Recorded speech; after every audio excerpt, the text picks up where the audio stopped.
আসসালামু আলাইকুম। ইরান এ পর্যন্ত যতগুলো বড় বড় মার খেয়েছে তার পেছনে তাদের ভেতরকার লোকজনই জড়িত।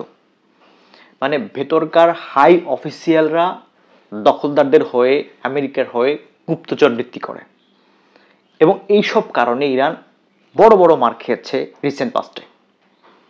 সাম্প্রতিক সময় ইরানের সাথে দখলদারদের যে 12 দিনের যুদ্ধ হয়েছে, সেই ঘটনায়ও তাদের হাই অফিসিয়ালরা জড়িত ছিল। দেখেন, এই যে 12 দিনের লড়াই হয়েছে, সেখানে ইরান তাদের সেনা প্রধান হারিয়েছে, আইআরজিসির প্রধান হারিয়েছে পরমাণু বিজ্ঞানীদেরকে, মানে ডজন খানিক হাই প্রোফাইল লোকজনদেরকে তারা হারিয়েছে। এবং ঘটনাটা এমন ঘটনা ঘটেছে যে তাদের একেবারে ওই লোকজনগুলো কোথায় থাকছে, কোন ফ্ল্যাটে থাকছে, ঠিক ওই তাদের বিছানায় তাদের হিট করা হয়েছে। এত নিখুঁত ভাবে তারা কোথায় যাচ্ছে, কখন কোথায় যাচ্ছে, কার সাথে মিলছে, কার সাথে কথা বলছে, সব ডেটাগুলো তারা পেয়ে গেছে, দখলদাররা পেয়ে গেছে এই ভেতরের লোকজনের মাধ্যমে।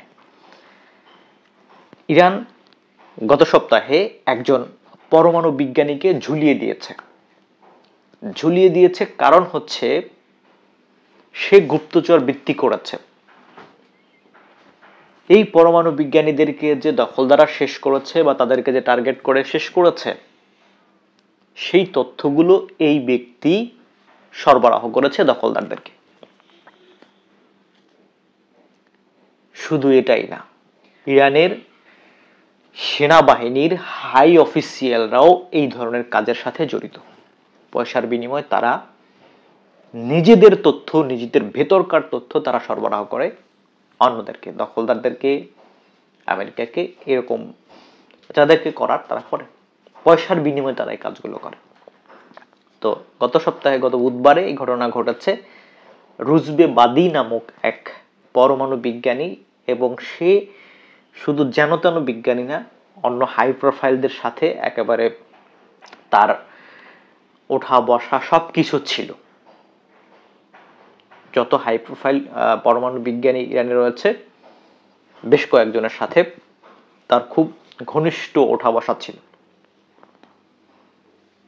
আর এইরকম ভেতরকার লোকজন যদি এইভাবে সহযোগিতা না করে, তাহলে এই ধরনের বড় ধরনের ক্ষতি হওয়াটা খুব অসম্ভব। ইরানের ভিতরে অসংখ্যবার দখলদাররা এরকম হামলা চালিয়েছে, শুধুমাত্র সফল হয়েছে এই ভেতরকার লোকজনের সহযোগিতার কারণে। তাদের দেশের ভিতরে গুপ্তচর একবারে কিলবিল করে দখলদারদের হয়ে কাজ করছে, এইরকম লোকজনের অভাব নেই, এবং যাদের কারণে এই ঘটনাগুলো প্রতিনিয়ত ইরানের সাথে ঘটছে।